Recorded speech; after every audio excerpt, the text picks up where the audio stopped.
আমার রাসূল বলেছিলেন এমন জমানা আসবে যখন মুসলমানদের ভিতরে, কাফের মুশরিক বেঈমানদের ভিতরে নয়, কিসের ভিতরে? মুসলমানদের ভিতরে এমন একটি সময় আসবে, দল হবে ৭৩টি। কতটি?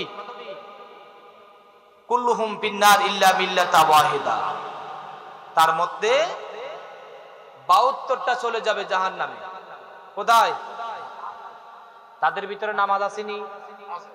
আছে। কে বলছে নামাজ? আর নামাজ বেশি আমাদের থেকে। তাদের ভিতরে নামাজ আসেনি, রোজা আসেনি, হজ আসেনি, যাকাত আসেনি, জিকির আজকার আসেনি, দান সদকা আসেনি, তো সব আছে, তারা জাহান্নামী কেন? প্রশ্ন আসে না? প্রশ্ন আসে কিনা? সব আছে। মাদ্রাসা আছে, কিতাব আছে, বড় বড় আলেম আছে, ফকি আছে, নামাজ আছে, রোজা আছে, হজ আছে, যাকাত আছে, তাসবিহ তাহলিল আছে, নফল নামাজ আছে, সব কিছু থাকার বড় আমার রাসূল বলেছিলেন ওয়াত্তারিকু আলা উম্মতি কুল্লুহুম ফিন্নার ইল্লা মিল্লাতা ওয়াহিদা। একদল যাবে জান্নাতে, একদল যাবে কোথায়? আর বাকি ৭২ দল কোথায় যাবে? এবার আসুন কেন যাবে আমরা একটু শুনি। মূলত হলো আকীদার বিষয় কারণে। একটু এদিকে মনোযোগ। কিসের বিষয়? ৫ ওয়াক্ত নামাজ। ৫ ওয়াক্ত নামাজ সবাই পড়ি না? ৭৩ দল বিশ্বাস করেনি। ৭৩ দল বিশ্বাস করেন না নামাজ ৫ ওয়াক্ত। একটু খুব মনোযোগ। ৭৩ দলের নবী কয়জন? ৭৩ দলের আল্লাহ কয়জন? ৭৩ দলের কাবা কয়টা? ৭৩ দলের যাকাত আসেনি। রোজা কয়টা? ৩০টা। রোজা কয়টা? এটা নিয়ে কোন ৭৩ দলের ভিতরে কোন মতানৈক্য আসেনি? না। এটা নিয়ে কোন মতানৈক্য কি? আমার নবীকে নিয়ে। কাকে নিয়ে? নবী তো কত নবী এসেছে। কোন নবী? নবী মুহাম্মদুর রাসূলুল্লাহ সাল্লাল্লাহু আলাইহি ওয়াসাল্লাম। এবার আসুন তাকে নিয়ে কেন এত দ্বন্দ্ব? তিনাকে নিয়ে কেন এত দ্বন্দ্বের কারণে মানুষ আজ ৭৩ দল হয়ে যাইতেছে। আমরা কিছুক্ষণ আগে দুরূদ পড়ছিনি। এটা কার আদেশ? আচ্ছা, আল্লাহর কোন ইবাদত আছে? আল্লাহ কোন ইবাদত করে? আল্লাহ কি নামাজ পড়ে, রোজা রাখে? কিছুই। কিন্তু আল্লাহ আমাদেরকে আদেশ দিচ্ছেন নামাজ পড়ার জন্য। আমরা নামাজ পড়ি, কিন্তু আল্লাহ পড়ে না। ফেরেশতারা কি ৫ ওয়াক্ত নামাজ পড়েনি? একটু খুব মনোযোগ, একটু মজা, সামনে ঢুকবেন। ফেরেশতারা ৫ ওয়াক্ত নামাজ পড়ে? ফেরেশতারা কি ৫ ওয়াক্ত নামাজ পড়েনি? না। ফেরেশতারা জিকির করে, কিন্তু ৫ ওয়াক্ত নামাজ পড়ে না।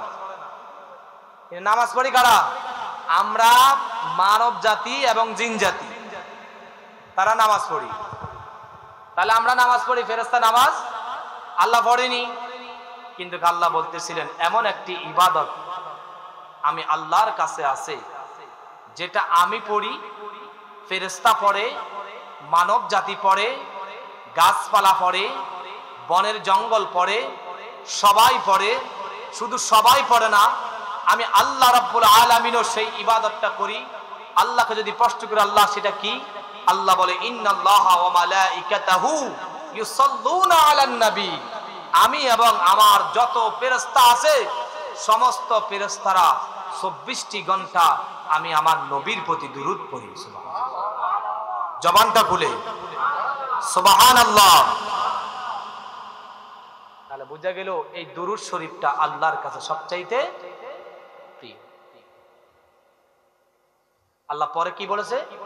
ইয়া আইয়ুহাল্লাযীনা আমানু। আল্লাহ এখানে বলে নাই ইয়া আইয়ুহাল মুসলিম, হে মুসলমান।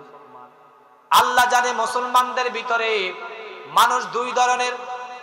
এক ধরনের হলো মুনাফিকি, আরেক ধরনের হলো মুমিন বান্দা।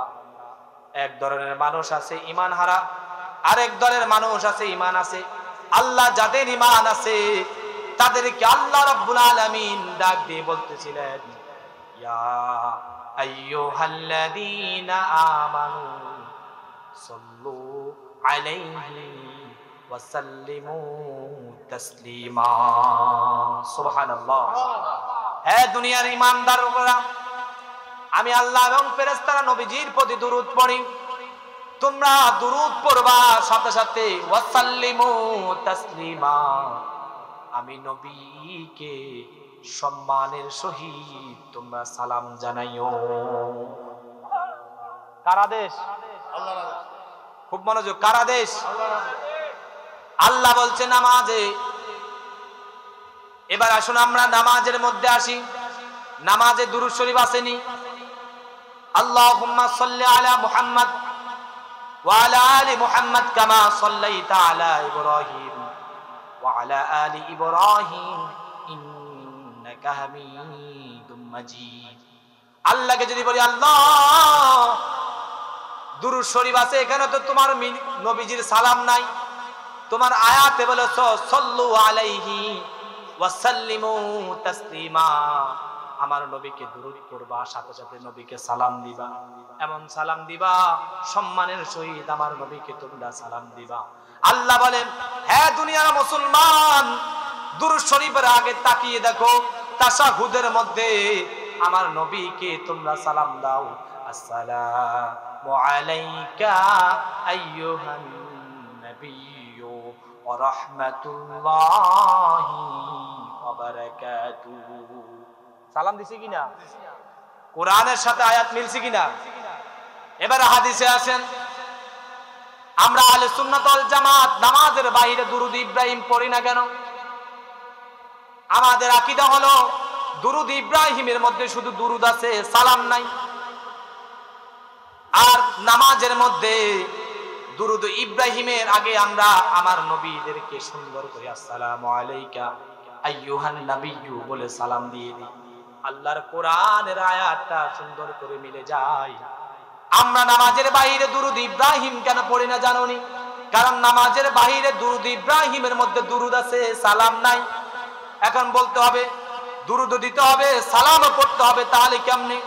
আমরা বলবো কিতাবের মধ্যে যত কিতাব আছে প্রত্যেকটি কিতাবের হাদিসের শুরুতে আল্লাহ রাসূল সাল্লাল্লাহু আলাইহি ওয়াসাল্লাম বলেছিলেন, ক্বালা রাসূলুল্লাহি সাল্লাল্লাহু আলাইহি, একটু মনোযোগ, আলাইহি আছে কিনা? আল্লাহ বলে আমি প্রত্যেকটি হাদিসের শুরুতে এখানেও দুরূদ রেখেছি, সালামও রেখেছি। কোরআনে বলেছি সাল্লু আলাইহি ওয়া সাল্লিমু তাসলিমা। এই হাদিস শরীফ দ্বারাও এখানে দুরূদ আছে, নবীর সালামও। এটা কিছু বাতিলদের সহ্য হয় না। নবীকে সালাম দিলে নবীর গায়ে জ্বলে। আমরা তো নবীকে ফরজ বলে সালাম দিই না, আমরা তো নবীকে ওয়াজিব বলে সালাম দিই না, আমরা তো নবীকে সুন্নাত বলে সালাম দিই না, আমরা তো নবীকে সালাম দিই নফল হিসাবে। আমার আল্লাহ বলেছিলেন সম্মানের সহিত সালাম দেওয়ার জন্য, তাই আমরা সম্মানের সহিত আমার নবীদেরকে আমরা দাঁড়িয়ে সালাম দিই, ঠিক কিনা? কি জন্য বলেছি? আয়াতের শুরুতে, আমি আলোচনার শুরুতে কি জন্য বলেছি? দল হবে ৭৩টি, এক দল হবে জান্নাতি, আর বাকি ৭২টি জাহান্নামে চলে যাবে। নামাজ আছে, রোজা আছে, হজ আছে, যাকাত আছে, জিকির আজকার আছে, তাসবিহ তাহলিল আছে। একমাত্র আকীদা গলত থাকার কারণে তার নামাজ, রোজা, জিকির আজকার, ফিকির কোনো কিছু কাজে আসবে। একটু গভীর মনোযোগ বাবা। আমরা যে নবীজির মহব্বতে দুরূদ পড়ি, এই দুরূদের কারণে আল্লাহ পাক আমাদেরকে কি পুরস্কার দিবেন আপনার একটু সামনে আমি একটা ঘটনা বলতেছি। হাসরের মাঠ সবাই জানেন, ৫০,০০০ বছর কিয়ামত হবে না। কত হাজার বছর? এই সামান্য আমরা মাত্র ওয়াজের মাঠে আধা ঘন্টা, ১০ মিনিট, ৪০ মিনিট আমরা বসতে পারি না, আমাদের জ্বালা ছুটে যায়, ঠিক কিনা? জ্বালা ছুটেনি? হাসরের মাঠে সূর্য থাকবে মাথার উপরে, 1 হাত কিংবা 1 বিঘা উপরে থাকবে।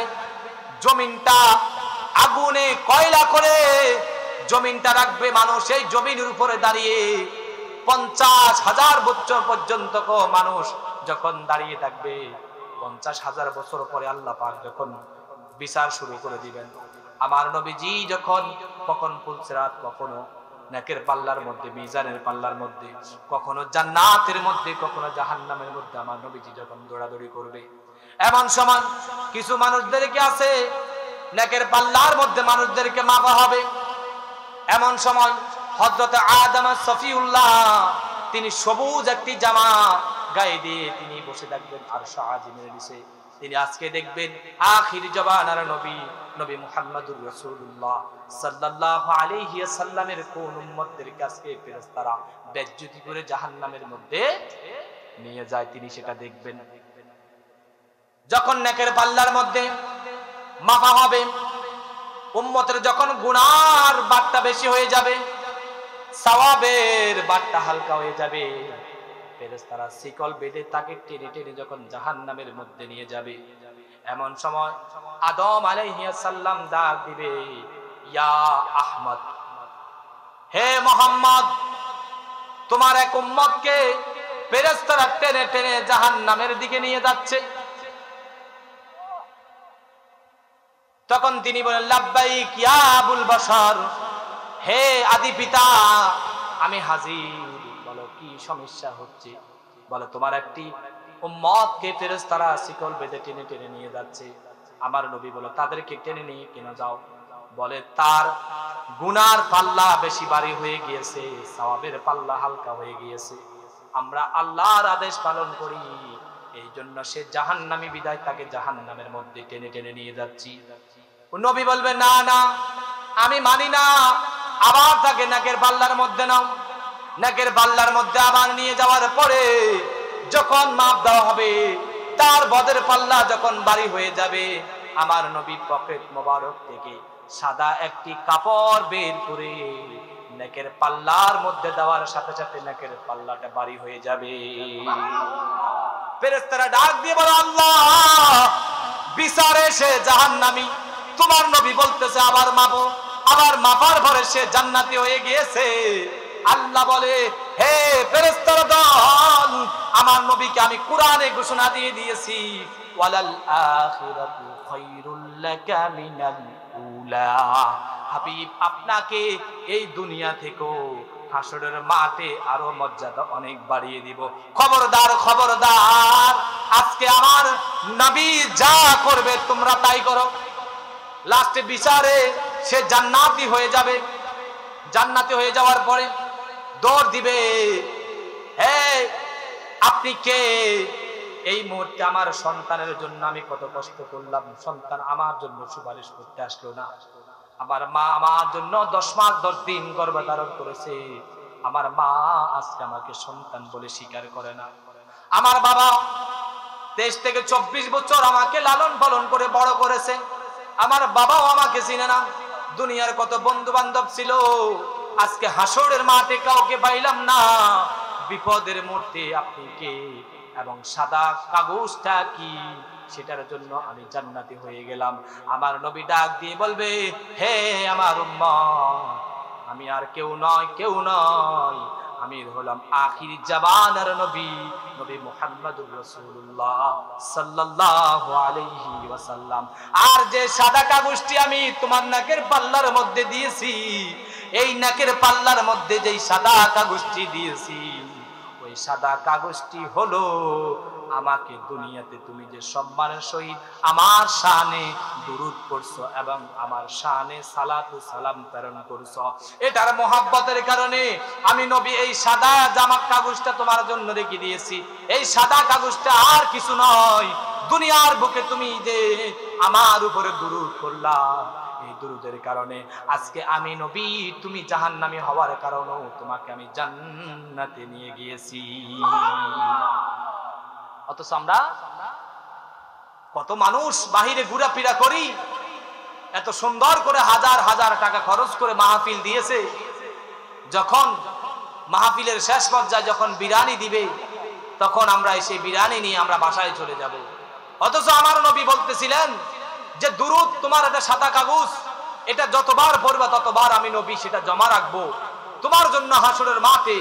সেই তুমি জাহান্নামী হয়ে যাওয়ার পরও আমি নবী এই সাদা কাগজটা দেওয়ার পরে আমি নবী তুমি জাহান্নাম থেকে তোমাকে জান্নাতি করে দিচ্ছি।